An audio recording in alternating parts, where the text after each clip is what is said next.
Padre nuestro que estás en los cielos, sea santificado tu precioso nombre aquí y ahora, Señor.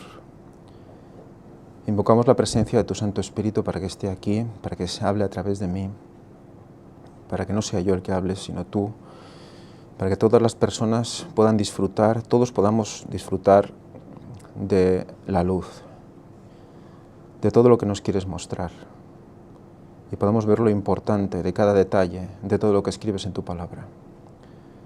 Te lo pedimos todo en el nombre santo de Jesús, y te pedimos perdón por nuestros pecados. Amén. Feliz sábado a todos, bienvenidos. Vamos a continuar con la tercera parte del ciclo de cultos, que se titula De primavera a otoño. Vamos a ver que hay un camino a recorrer, y que hay una razón por la cual tuvimos que parar en primavera y conocer lo que conocimos.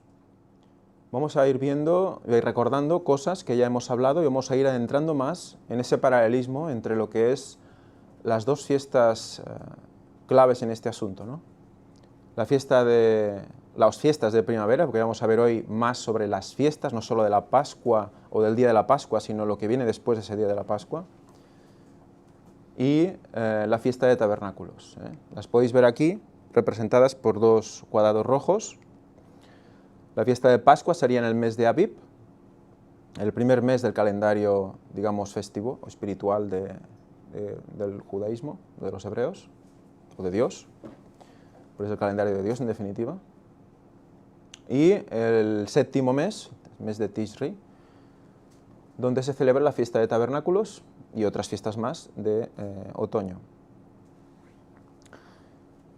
Vimos que había un paralelismo, eso ya lo habíamos estudiado en otras conferencias, pero hoy vamos a ver un poquito más.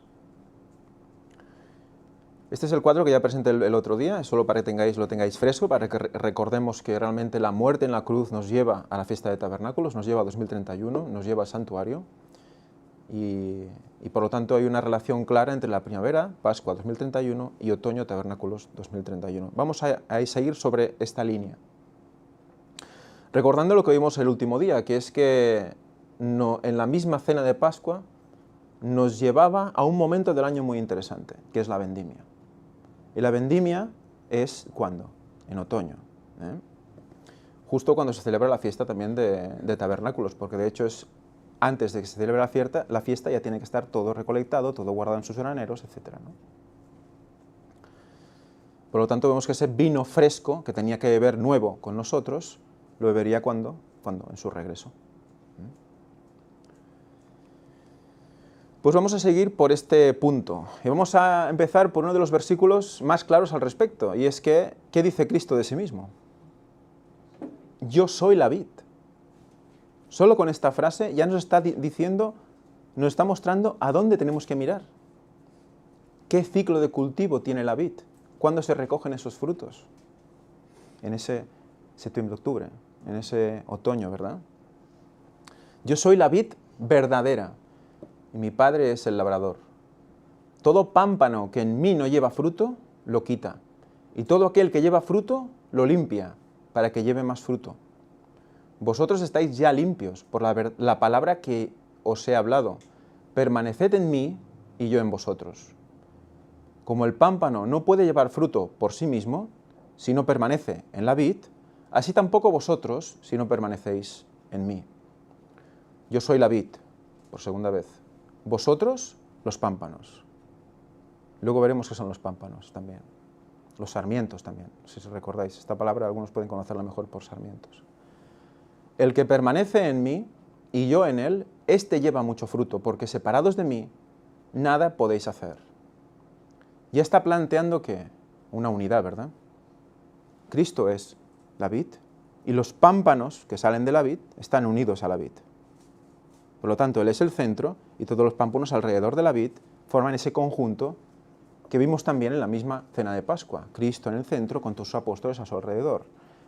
El campamento con el santuario en el centro y todas las tiendas a su alrededor. Siempre es lo mismo, la unidad de Cristo y los suyos, la vid y sus pámpanos. La esencia también de la fiesta de tabernáculos. El que en mí no permanece es echado fuera como el pámpano y se seca.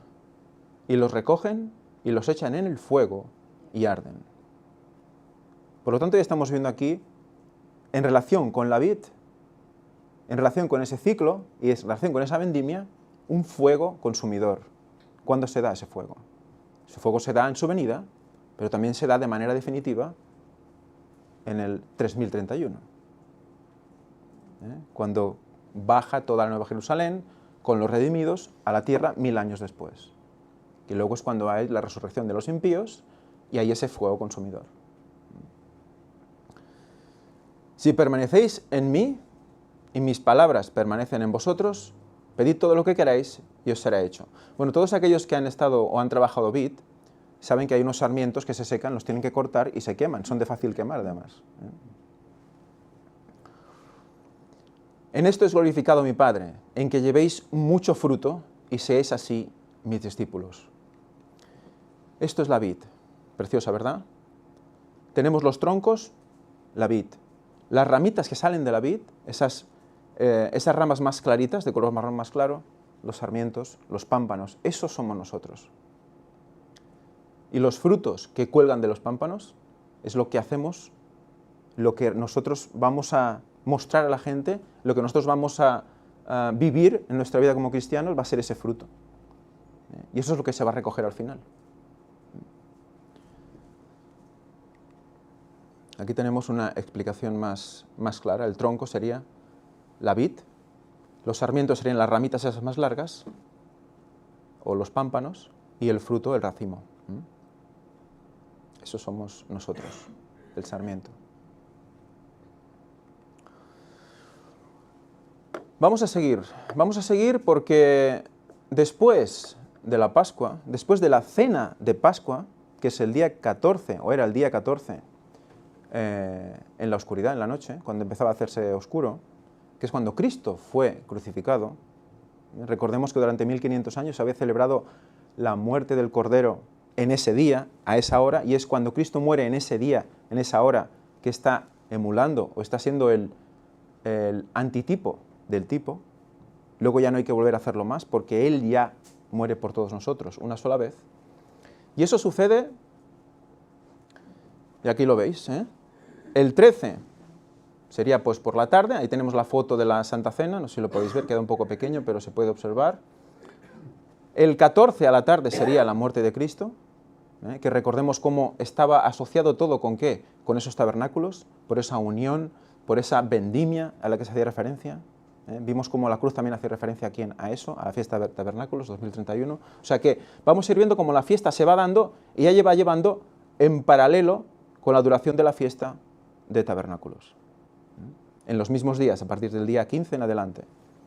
La fiesta de los panes sin levadura, que es la siguiente fiesta que celebraban, era justo al día después, del día 14, era a partir del 15, y eran del 15 al 21, fiesta de los panes sin levadura, que está dentro de unos días en paralelo como los días de tabernáculos, aunque el día de tabernáculos tiene un día más. El primer día de la semana de panes sin levadura, el primer día era fiesta, era Santa Convocación. En Palabras de vida del Gran Maestro nos dice en la página 68, entre los judíos la levadura se usaba a veces como símbolo del pecado. Al tiempo de la Pascua, el pueblo era inducido a quitar toda la levadura de su casa, así como debía quitar el pecado del corazón. Por lo tanto, ya tenemos el significado de qué quiere decir panes sin levadura. ¿De acuerdo?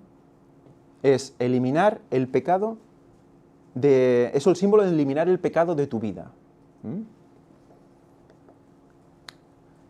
En el segundo día de las fiestas de panes sin levadura se hacía la fiesta de los primeros frutos. Justamente ahí en el día 16. ¿Veis? En azul, el cuadradito azul, ¿de acuerdo? Pues resulta que en Cristo en su santuario nos explica qué quería decir esa festividad o esa celebración. Esos tipos se cumplieron no solo en cuanto al evento, sino también en cuanto al tiempo. Está hablando de la Pascua y tal.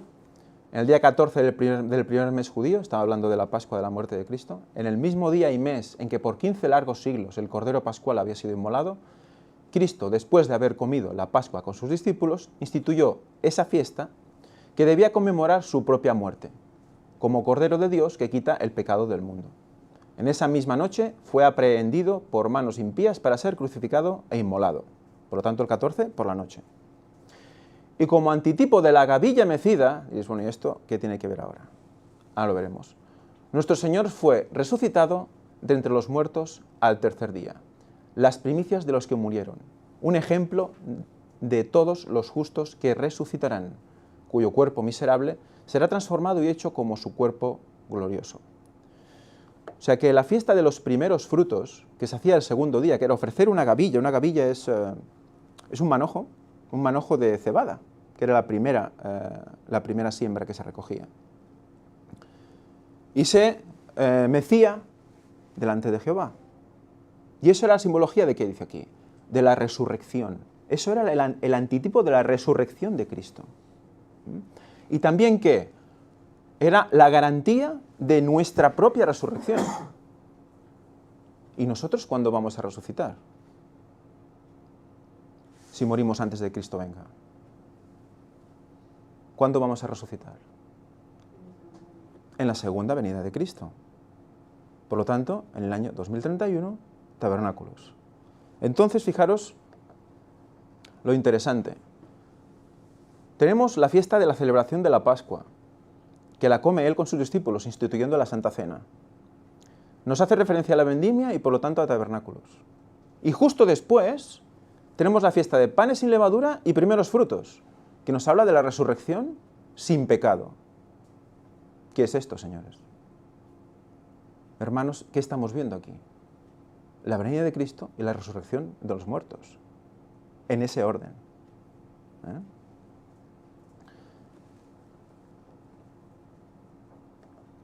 Entonces, ya vamos viendo cómo la secuencia de fiestas nos van indicando, nos van mostrando lo que ha de pasar en tabernáculos. Y está ocupando los mismos días que va ocupando tabernáculos en paralelo.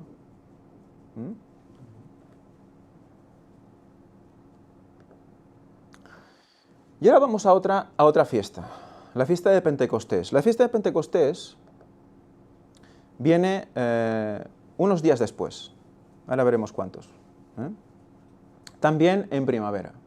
Sabemos que en Pentecostés, si lo recordáis, hubo un derramamiento del Espíritu Santo. Los discípulos estaban todos reunidos, medio muertos de miedo también, hay que decirlo, preguntándose qué había pasado. Pero también estaban juntos, unánimes juntos en oración. Y en ese momento se derrama el Santo Espíritu. Y ahí es cuando empiezan a ver y a comprender por qué murió Cristo y para qué. Y cómo era una comisión para ellos explicarlo, ¿no? Entonces, se produjo justo en el día de Pentecostés, porque es un día concreto, no es una fiesta de varios días. ¿Por qué el derramamiento se produjo en Pentecostés? Será una pregunta que nos hará hacernos más preguntas. ¿De acuerdo? La fiesta de los panes sin levadura guardarás. Vamos a ir viendo ahora una relación entre la fiesta de los panes sin levadura, la fiesta de las primicias y Pentecostés, para ir viendo que van todo muy unido, va todo como muy en paralelo. Lo que dijimos el otro día, tenemos que empezar a ver estas fiestas como unas fiestas que son tres en una, que van dirigidas a lo mismo. La fiesta de los panes sin levadura guardarás. Recordemos, es la fiesta de 7 días que viene después de la cena de Pascua, ¿de acuerdo? 7 días comerás pan sin levadura, según te he mandado, en el tiempo señalado del mes de Abib, porque en el mes de Abib saliste de Egipto. En el 22 dice, también celebrarás la fiesta de las semanas. La fiesta de las semanas es la fiesta de Pentecostés. ¿Por qué le llaman de las semanas? Ahora lo veremos. La de las primicias de la siega del trigo. Las fiestas de primavera que hemos visto antes, la Pascua, panes sin levadura y primeros frutos, todas están relacionadas con un cereal concreto, que es la cebada. Y cuando se presentan los primeros frutos, se presentan los primeros frutos de la cebada. Pero en la fiesta de las semanas, que es la fiesta de Pentecostés, se presenta la primicia de la siega del trigo. Esto va a ser muy importante, pero hoy no lo vamos a ver del todo. Va a ser un tema de estudio interesante. Y la fiesta de la cosecha, a la salida del año, que es la fiesta de tabernáculos, que es la tercera fiesta. 3 veces al año se presentará todo varón tuyo delante de Jehová el Señor, Dios de Israel. Porque yo arrojaré a las naciones de tu presencia y ensancharé tu territorio, y ninguno codiciará tu tierra, cuando subas a presentarte delante de Jehová, tu Dios, 3 veces al año. Les garantizaba que no iba a pasar nada en sus tierras y que todos fueran 3 veces al año. ¿Cuándo se celebraba la fiesta de Pentecostés? Aquí lo vamos a ver. Empieza hablando, no podrás sacrificar la Pascua en cualquiera de las ciudades de Jehová que Dios te da, estamos hablando de la Pascua primero, sino en el lugar que Jehová tu Dios te escoja para que habite allí su nombre. Sacrificarás la Pascua por la tarde, a la puesta del sol, a la hora que saliste de Egipto. Es que está hablando del día 14. Y la asarás y comerás en el lugar que Jehová tu Dios haya escogido, y por la mañana regresarás y volverás a tu habitación. 6 días comerás pan sin levadura, que es la segunda fiesta, y el 7º día será fiesta solemne a Jehová tu Dios, no trabajarás en él. Después, 7 semanas contarás, desde que comience a meterse la hoz en las mieses, comenzarás a contar 7 semanas. O sea, cuando empiecen a cortar la mies de la cebada, que es el primer cereal, contarán 7 semanas. Y harás la fiesta solemne de las semanas a Jehová tu Dios. De la abundancia voluntaria de tu mano será lo que des, según Jehová tu Dios te ha bendecido. Y te alegrarás delante de Jehová tu Dios, tú, tu hijo, tu hija, tu siervo, tu sierva, el levita, que habite en tus ciudades, y el extranjero, el huérfano y la viuda, que esté en medio de ti, en el lugar que Jehová tu Dios haya escogido para poner allí su nombre. Y acuérdate que fuiste siervo en Egipto, por tanto guardarás y cumplirás estos estatutos. Te alegrarás delante de Jehová tu Dios. Fíjate que la conclusión de estas fiestas, y aún no ha llegado a tabernáculos, es la alegría. Recordemos que tabernáculos era alegría, porque estábamos todos juntos esperando a Cristo en su venida, y nos veíamos con Él. Pues esas 3 convocaciones son de alegría, que es otro factor común entre las 3. 3 veces al año aparecerá todo varón, esto es Deuteronomio 16:16, tuyo delante de Jehová tu Dios, en el lugar que Él escoja, en la fiesta solemne de los panes sin levadura, en la fiesta solemne de las semanas, que es Pentecostés, y en la fiesta solemne de los tabernáculos. Y ninguno se presentará delante de Jehová con las manos vacías. Algo hay que llevar a esas fiestas. Recordemos que cuando venga Cristo va a recoger un fruto. Ese fruto que cuelgue de nuestro pámpano es lo que va a recoger. Y por lo tanto nosotros mismos.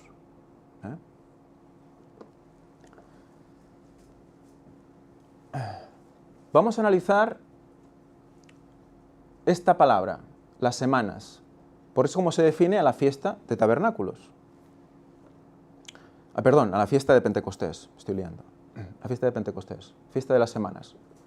7 semanas, recordemos, 7 semanas después de panes sin levadura. La palabra que recoge la palabra semanas en hebreo se llama Shavua. Esta palabra, propiamente participio pasado de otra palabra, como denominativo de otra palabra, literalmente hecho de 7. Es decir, una semana. Si vamos a otra de las fuentes de Shavua, si vamos a ver especialmente lo que nos interesa de aquí, de esta definición, porque realmente lo que nos está diciendo es que esta palabra, semana, Shavua, es hecha de 7, pero es una semana especialmente de años, semana 7. Fijaros cómo nos está diciendo aquí que estas 7 semanas también se puede considerar años, 7 semanas de años, o sea, 49 años, 50 años, porque recordemos que son 7 semanas y al día siguiente de la 7ª semana es 50 días.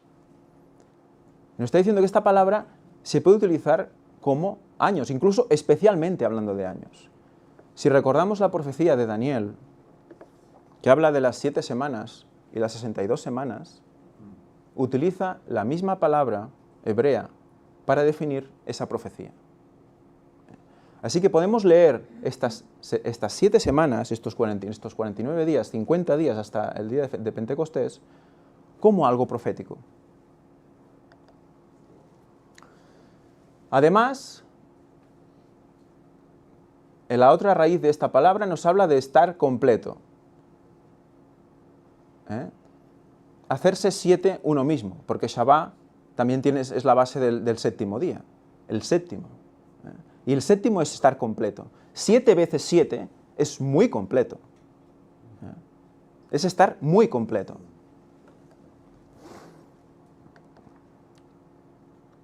Y bueno, y viene de Sheva también, que evidentemente significa 7. ¿Y qué sabemos que pasa en la palabra de Dios en 50 días / años? ¿Qué hay en la palabra de Dios que dura 50 años? Jubileo, ¿verdad? Y contarás 7 semanas de años. 7 veces 7 años. ¿Lo veis paralelo a lo que hemos leído hace un momento? De modo que los días de las 7 semanas de años vendrán a serte 49 años. Entonces harás tocar fuertemente la trompeta en el mes séptimo a los 10 días del mes. El día de la expiación haréis tocar la trompeta por toda vuestra tierra. Y santificaréis el año 50 y pregonaréis libertad en la tierra de todos sus moradores. Ese año os será de jubileo. O sea, fijaros que Pentecostés podría estar puesto 25 días después de las primicias o de los panes sin levadura, 30, 35, 55, no. Está puesto justamente 50 días después de presentar la gavilla mecida, que representa la resurrección de Cristo y la resurrección nuestra. 50 días después, ni más ni menos. Y además con una palabra que se puede interpretar como 50 años. ¿Qué nos está diciendo? Nos está haciendo una digamos, apunta claramente al concepto de jubileo. El año 50 os será jubileo. No sembraréis, no segaréis lo que nazca suyo en la tierra, ni vendimiaréis sus viñedos. Nosotros volveremos a sufrir una vez Cristo venga y recoja su vendimia. ¿Volveremos a sembrar, volveremos a sufrir la tierra como aquí lo estamos sufriendo? ¿Volveremos a trabajar con el sudor de nuestra frente? Se acabó todo. Es una relación directa con la segunda venida de Cristo. Porque es jubileo. Santo será a vosotros. El producto de la tierra comeréis. En este año de jubileo volveréis cada uno a vuestra posesión. Volveremos otra vez al principio. Mejor que al principio, como has dicho antes en la escuela sabática.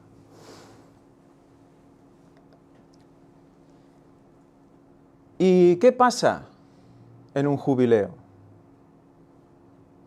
Porque Pentecostés nos marca 50 años. ¿Qué nos quiere decir con ese jubileo? ¿Por qué marca 50 años? ¿Por qué nos quiere decir jubileo? Vamos a leerlo. Notas bibliográficas de Elena White, página 112. Y al anunciar Dios el día y la hora de la venida de Jesús, mirad qué momento estamos, Mirad qué momento estamos, los 144.000, justo antes de que Cristo vuelva,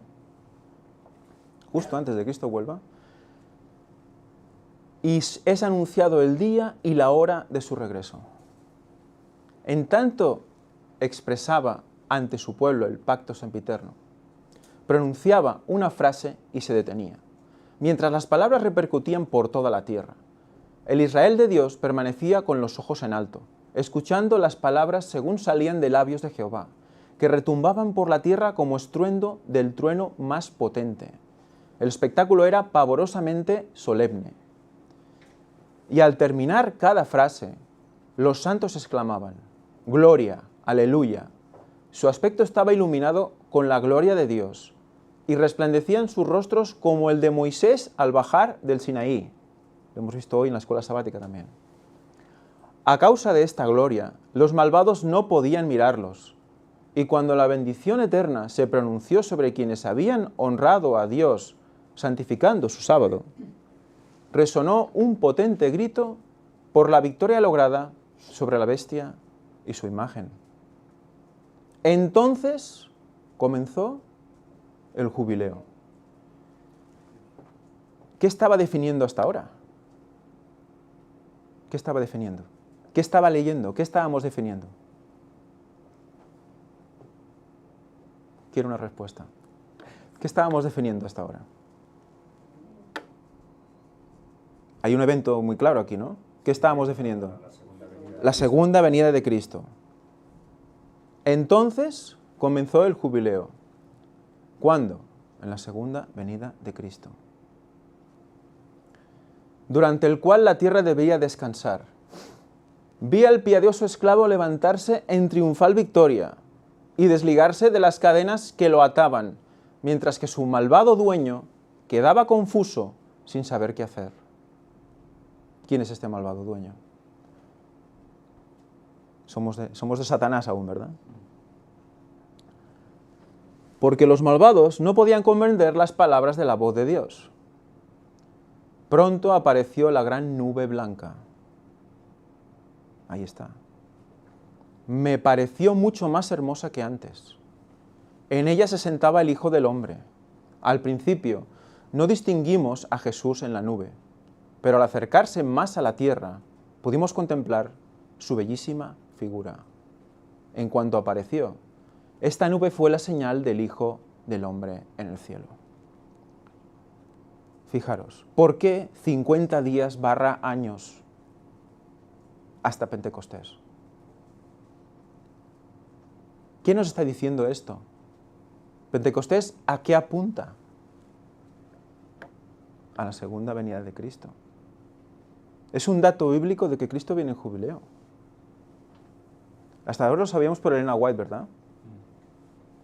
Pero nos está diciendo que el jubileo de la tierra, que también lo sabemos por Levítico, es ese momento concreto. Nos dice 50 años. La segunda, digamos, fiesta importante, que es Pentecostés, nos está marcando también el momento y nos da otra característica más de la segunda venida de Cristo. Por lo tanto, el esquema se va ampliando.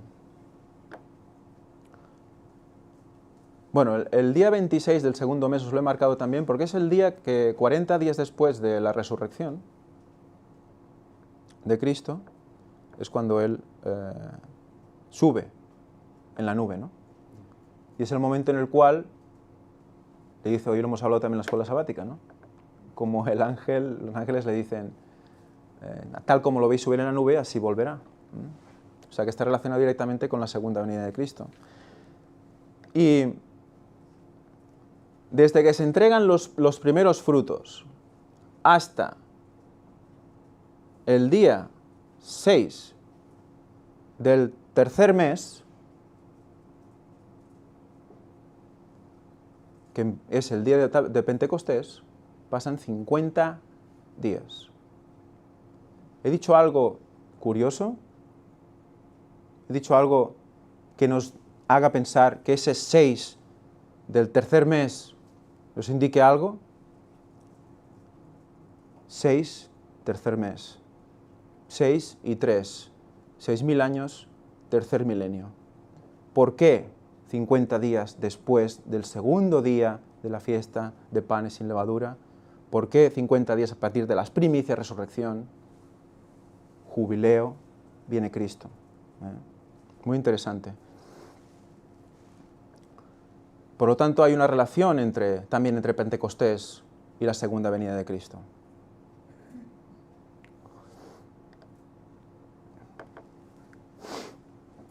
Antes de seguir hablando de Pentecostés, vamos a ver otro paralelismo. En Levítico 23, del 10 al 17, nos dice, habla a los hijos de Israel y diles, cuando hayáis entrado en la tierra que yo os doy y sequéis su mies, traeréis al sacerdote un homer por primicia de los primeros frutos de vuestra siega.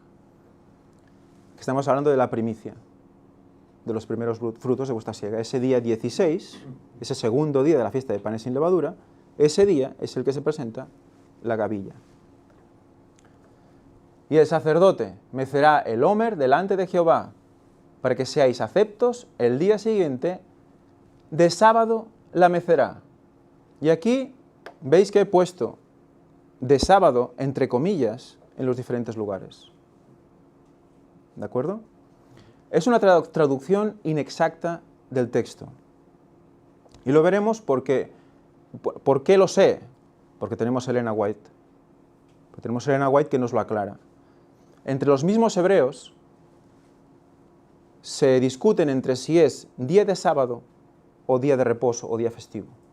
¿de acuerdo? Porque Shabbat se puede traducir como el Shabbat semanal, sábado de descanso semanal, se puede traducir como día de santa convocación, el día festivo, un día en el que no se trabaja, no se hace nada, ¿no? Los días de la fiesta, recordad que el primero del pan sin levadura es de santa convocación, y el de tabernáculos, el primero y el último, es santa convocación. En esos días no se podía hacer nada, no tenía que coincidir con sábado, simplemente es que no se podía hacer nada, era un Shabbat, ¿de acuerdo? Y además también se puede traducir como semana, por implicación. Eso lo podéis encontrar fácilmente. Entonces, cuando decían Shabbat también podía decir semanas, porque son 7, ¿no? ¿De acuerdo?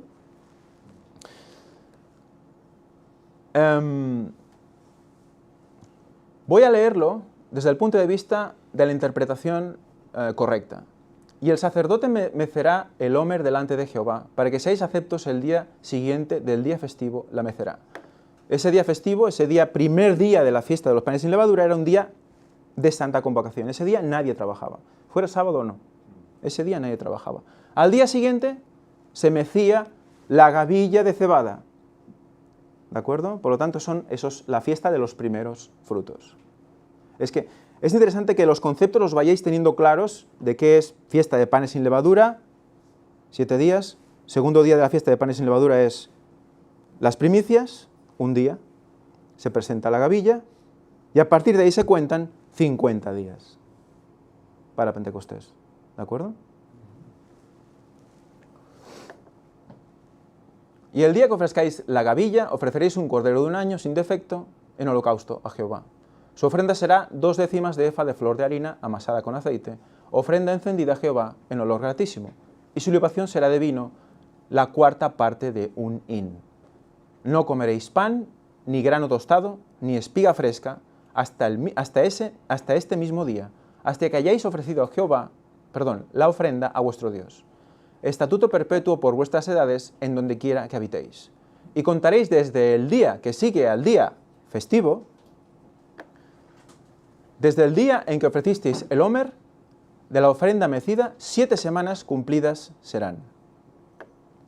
Hasta el día siguiente de la 7ª semana contaréis 50 días. Entonces ofreceréis el nuevo grano a Jehová. Esa sería la interpretación correcta.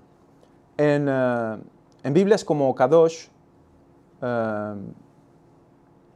o incluso la del 77, se puede ver cómo ya introducen este concepto. De vuestras habitaciones traeréis 2 panes para ofrenda mecida, 2 panes, que serán de 2 décimas de efa de flor de harina, cocidos con levadura, como primicias a Jehová. Tenemos, por lo tanto, en la primera parte, las primicias de cebada en las fiestas de panes sin levadura, y al final tenemos las primicias del trigo en la fiesta de Pentecostés. Vemos claramente un paralelismo. Tenemos un cereal, la cebada, y un cereal, el trigo. En paralelo hay que presentar ofrenda de primicias, una sin levadura y otra con levadura. Y aquí es donde Nela White nos lo aclara. La Pascua, el 14 del primer mes, seguía por 7 días, del 15 al 21 del primer mes, como fiesta de los panes ácimos, sin levadura. El primer día, 15 del primer mes, y el último, 21 del primer mes, eran días de santa convocación, esos Shabbat, ¿de acuerdo? Durante los cuales no debía hacerse trabajo servil alguno. El segundo día de la fiesta, por lo tanto 16 del primer mes, tienes el calendario en la cabeza, ¿no? Se presentaban a Dios las primicias de la cosecha del año. La cebada era el primer cereal que se cosechaba en Palestina y al principio de la fiesta empezaba a madurar. El sacerdote agitaba una gavilla de este cereal ante el altar de Dios en reconocimiento de que todo era suyo. No se debía recoger la cosecha antes de que se cumpliera este rito. O sea, de la misma manera que en panes sin levadura, las primicias de cebada se presentaban a Dios diciendo todo es tuyo, pero además se presentaba la resurrección, se hacía lo mismo en la fiesta de las semanas. Se presentaban 2 panes, esta vez con levadura y también se mecían ante Dios. ¿Estamos viendo dos cosas paralelas? ¿Está hablando también de una resurrección aquí? Por lo tanto, dice Elena White, 50 días después, no 50 sábados después, no esperar al sábado y contar 50 días, no, 50 días después del segundo día de la fiesta de panes sin levadura, tal cual lo hemos leído hoy, por lo tanto, el 6 del tercer mes, de la ofrenda de las primicias, venía la fiesta de Pentecostés, también llamada la fiesta de la mies o de las semanas. Como expresión de gratitud por el cereal que servía de alimento, se ofrecían al Señor 2 panes cocidos con levadura. La fiesta duraba un solo día y se dedicaba al culto. He subrayado varias cosas que no he comentado, pero las iremos viendo conforme vaya pasando el ciclo de conferencias.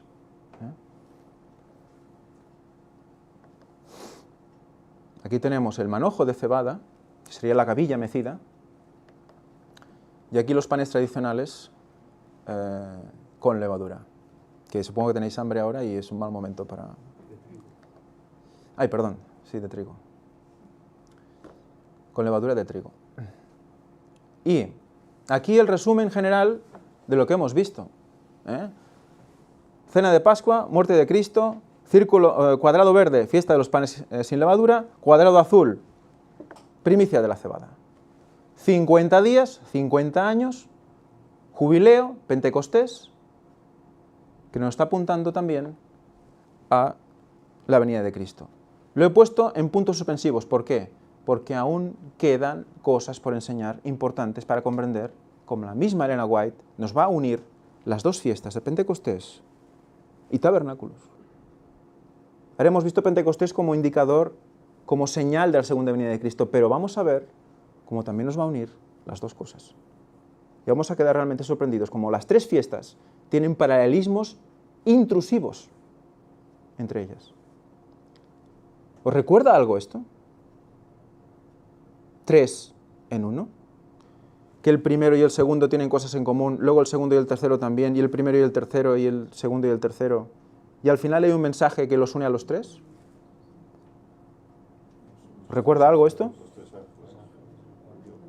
Vamos a ir viendo esto, porque tiene... Y la Trinidad, eso lo vimos la semana pasada. Pero el estilo de Dios siempre es el mismo. Cuando conocemos el estilo de Dios, de cómo presenta las cosas, 3 en una, relacionadas entre ellas, no sabes dónde empieza una y acaba la otra, y al final hay un mensaje final que los reúne a los tres, realmente lo ves las cosas de otra manera. Teníamos que parar en primavera para comprender un ciclo, un camino que recorrer y ver que todo apuntaba a un lugar de una manera que no vamos a poder rechazar. Aquí os presento el paralelismo ahora entre ¿qué? Entre Pascua, o sea, las fiestas de Pascua que hemos visto, panes sin levadura y primicias de la cebada, y Pentecostés, donde se presentan primicias, panes y gavillas se mecen, pero una es con levadura y la otra sin levadura. Vamos a estudiar esto también. No hoy.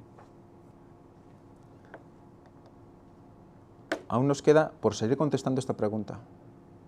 ¿Por qué se celebra, por qué se derramó el Espíritu Santo a los 50 días de primeros frutos? Aún queda por acabar de contestar a esta pregunta. Vamos a ir viendo por qué. Y hemos relacionado Pentecostés con la segunda venida de Cristo, pero ¿tiene alguna relación Pentecostés con la fiesta de tabernáculos? Vamos a ver que es una relación hermosa. Una relación directa. Todas están unidas en uno, que es ¿qué? La segunda venida de Cristo. Vamos a recorrer un camino hermoso.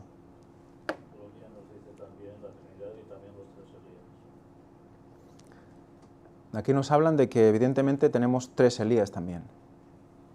¿Ya? Y hay un tercer Elías que tiene que levantarse como mensaje y como persona. Y eso es el estilo divino. No podemos ser antitrinitarios si conocemos el estilo de Dios. Es su manera de trabajar. Y no nos engañen, lo hace siempre igual para que no nos desviemos y no nos despistemos. Si un día lo hace de una manera y otro de otra, al final no sabes dónde estás. pero así te va marcando señales para comprender más cosas sobre todo lo que nos explica. Muy bien, pues aquí acaba la presentación de hoy.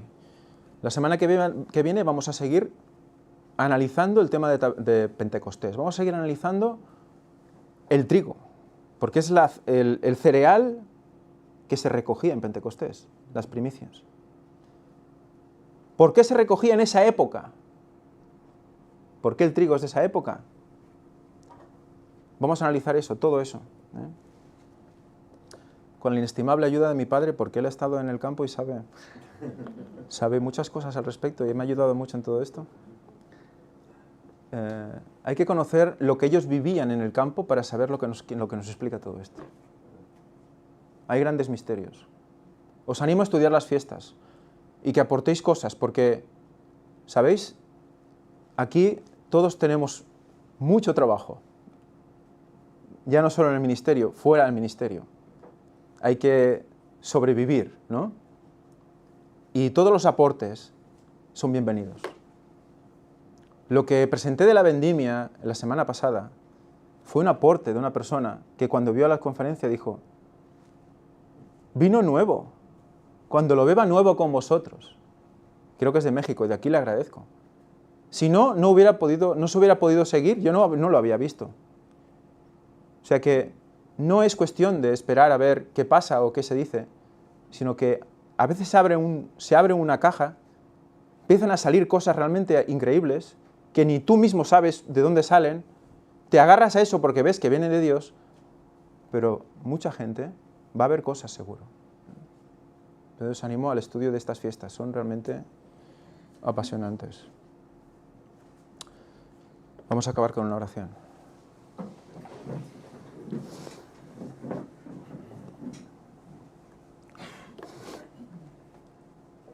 Padre nuestro que estás en los cielos, santificado sea tu nombre. Señor, gracias por todo lo que nos presentas, lo que nos das, lo que nos facilitas, Señor. Ayúdanos a comprender. Necesitamos de tu palabra, necesitamos de tu Santo Espíritu, porque por nosotros mismos se nos escapan muchísimas cosas. Te pido que nos des humildad, que nos des sencillez y sobre todo sinceridad. Y que no inventemos, sino que cojamos lo que tú nos das y lo pongamos ahí delante. Y con total seguridad y fuerza y poder podamos hablar a los demás y entre nosotros, nuestros hermanos, para edificarnos como iglesia. Te pedimos todo esto en el nombre santo de Jesús y te pedimos perdón por nuestros pecados. Amén. Amén.